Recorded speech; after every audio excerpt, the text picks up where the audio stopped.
खांसी जुकाम वो भी बदलते मौसम के साथ कई बार आपको भी हुआ होगा और ये एम्बेरसमेंट का कारण भी बना होगा, क्योंकि बच्चे हो, बड़े हो या बुजुर्ग हो, आपको कई बार सूखी खांसी होती है, कई बार उसमें बलगम आता है या जुकाम हो जाता है, आपको छींकें आने लगती हैं, कई बार तो बुखार तक आ जाता है, जिसे कहते हैं कि वायरल फीवर हो गया है। अब ये एम्बेरसमेंट के कारण कैसे बनता है? आप जब पब्लिकली खांसते हैं तो एम्बेरसमेंट होता है, या लगातार आपको छींकें आती हैं, ऐसे में आपकी पीठ तक दर्द कर जाती है, क्योंकि आप लगातार खांसते हैं तो मांसपेशियां खिंचती हैं। अब इस वजह से आप एम्बेरसमेंट का पात्र बनते हैं या कोई काम कर रहे हैं वो नहीं हो पाता। फॉर एग्जांपल, अगर आप डेली रूटीन में चलते हैं दोस्तों 400 मीटर, तब जाके एक बार शायद थोड़ी सांस फूलती है, पर यहाँ जब आपको जुकाम खांसी होता है तो कुछ कदम चलने पर ही आपको डिस्कम्फर्ट लगने लगता है, आपकी सांस फूल जाती है। जैसे आप सीढ़ियां चढ़ते हैं तब आपकी सांस फूलने लगती है और आप पूरा जीना चढ़ ही नहीं पाते। अब ऐसे में क्या वो उपाय करें कि आपको ये खांसी ना हो, आप एम्बेरसमेंट के पात्र ना बने, आपको ऑकवर्ड फील ना हो? इसके लिए आपको कुछ उपाय करने चाहिए, कुछ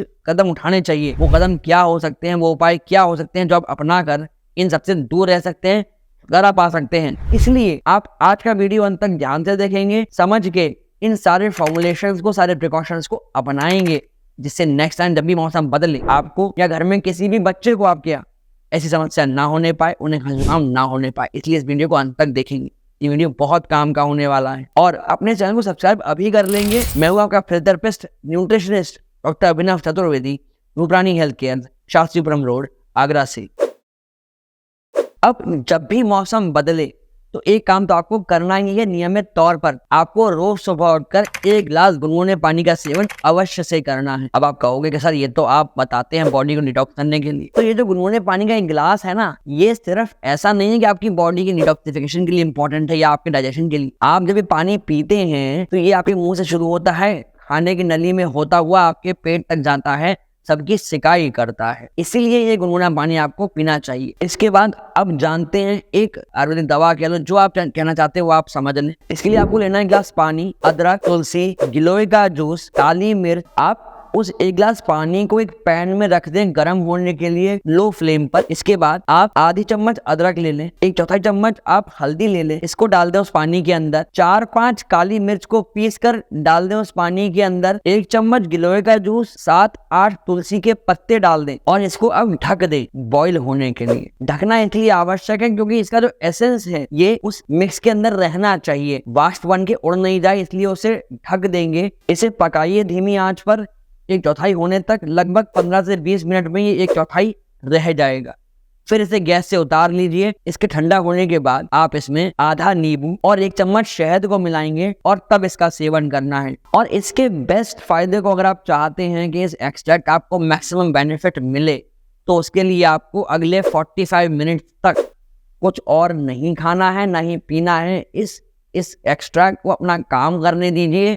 इसका पूरा एसेंस जो है आपको मिलना चाहिए, तभी आपको अच्छा फायदा होगा।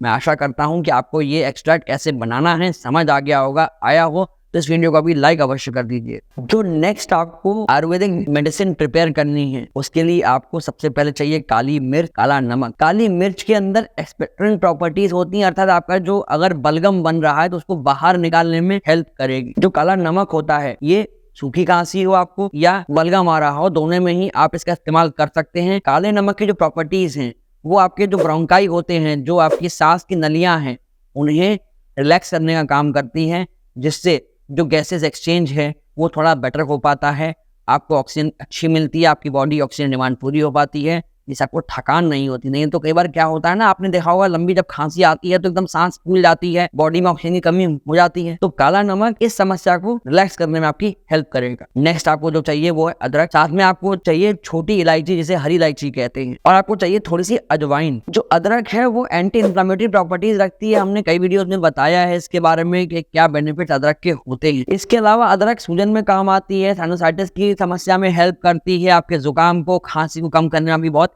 हेल्प कर सकती है। इसलिए ये सारे इंग्रेडिएंट्स आपको अपने पास रख लेने हैं इस फॉर्मुलेशन को बनाने के लिए। चलिए अब जानते हैं कैसे कैसे बनाएंगे। आपको चाहिए 1/4 चम्मच काली मिर्च का पाउडर, 1/4 चम्मच आपको चाहिए काला नमक, 1 चम्मच अजवाइन और 4 चम्मच आपको चाहिए अदरक, और आपको 4 से 5 चाहिए छोटी इलायची। इलायची को पीस के या उसका जो बीज है वो निकाल लीजिए, बाकी सारा जो चीज है उसे अलग कर दीजिएगा। आपको केवल बीज यूज करने हैं छोटी इलायची के। और लगभग 5 चम्मच आपको चाहिए गुड़। आपको अगर इन इंग्रेडिएंट्स को समझने में कोई समस्या हो रही है तो आप कमेंट करके भी हमसे ये प्रश्न कर सकते हैं, हम आपको इनके बारे में जानकारी प्रदान करने का जल्दी प्रयास करेंगे। अब आपने जो ये सारी सामग्री ली है, इसे एक नॉन स्टिक कढ़ाई में डालकर थोड़ा पानी डालकर इसे रख दें। लगभग 2 से 3 मिनट में ये मेल्ट होने लगेगा। जैसे ही ये मेल्ट हो जाए, इसको आंच से उतार लीजिए और इसको ठंडा होने दीजिए। आपको जब भी इसका सेवन करना हो, आधा चम्मच इस मिक्स को लीजिए, थोड़े गुनगुने पानी में मिलाइए और इसका सेवन कर लीजिए। ये ध्यान रखेंगे कि इसका सेवन आपको करना है सुबह में और शाम में, स्टार्टिंग में लगभग 1 हफ्ते तक। जैसे आपको अंतर लगने लगे उसके बाद आप इसका सेवन दिन में 1 टाइम भी कर सकते हैं और 21 दिन तक इसका सेवन करते रहें। देखिए, ये कोई ब्रह्मास्त्र नहीं है, कोई जादू नहीं है, तो इसको असर दिखाने में थोड़ा समय लगेगा। कि आपको इसका लंबे समय तक यूज करना ही चाहिए, तभी इसका प्रॉपर असर आपको दिख पाएगा। अगर आप किसी बड़े को ये फॉर्मूला देते हैं तो इसकी डोज इतनी ठीक है, पर अगर किसी की उम्र 16 साल से कम है तब आपको इसकी डोज कम कर देनी चाहिए थोड़ी सी। और अगर किसी बच्चे को आप दे रहे हैं तो आप इस आधा चम्मच की जगह आप केवल 1/4 चम्मच ही इस फॉर्मुलेशन को दीजिए, जिससे उनकी जो खांसी है वो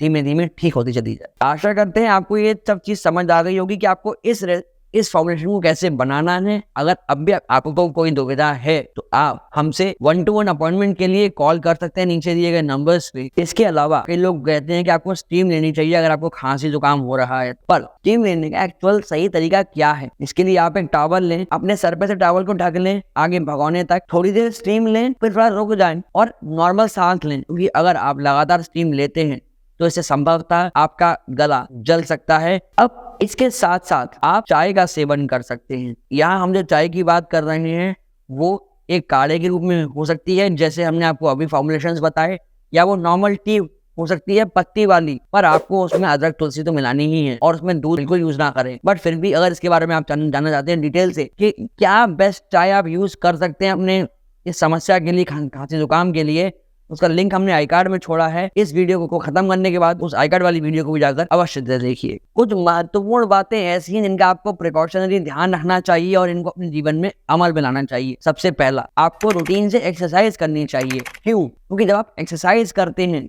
तो आपके लंग्स एक्सपैंड करते हैं, आपके फेफड़ों की ताकत बनी रहती है, आपकी इम्यूनिटी बेटर होती है। नेक्स्ट आता है आपकी डाइट। अपनी डाइट में कोई भी ठंडी तासीर की चीज जैसे कि केला हो गया, कोई पैकेट फ्रूट जूस हो गया, दही है, आपको फ्राइड फूड से बचना चाहिए, क्योंकि फ्राइड फूड में ऐसे केमिकल्स होते हैं जो इन्फ्लेमेशन को बढ़ाते हैं।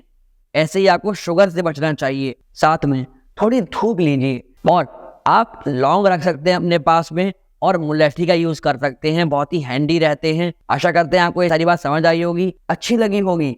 इसलिए इस अच्छी वीडियो को हर एक व्यक्ति तक शेयर करिएगा, खासकर जिन्हें रिकरेंट कफ एंड कोल्ड होता रहता है। हाँ, रिकरेंट कफ एंड कोल्ड को ठीक करने के लिए आप जलनेंती का भी प्रयोग कर सकते हैं। इसके बारे में हम किसी और वीडियो में आगे बात करेंगे। अगर जानना चाहते हैं आप उसके बारे में तो अपने चैनल को अभी सब्सक्राइब कर लें।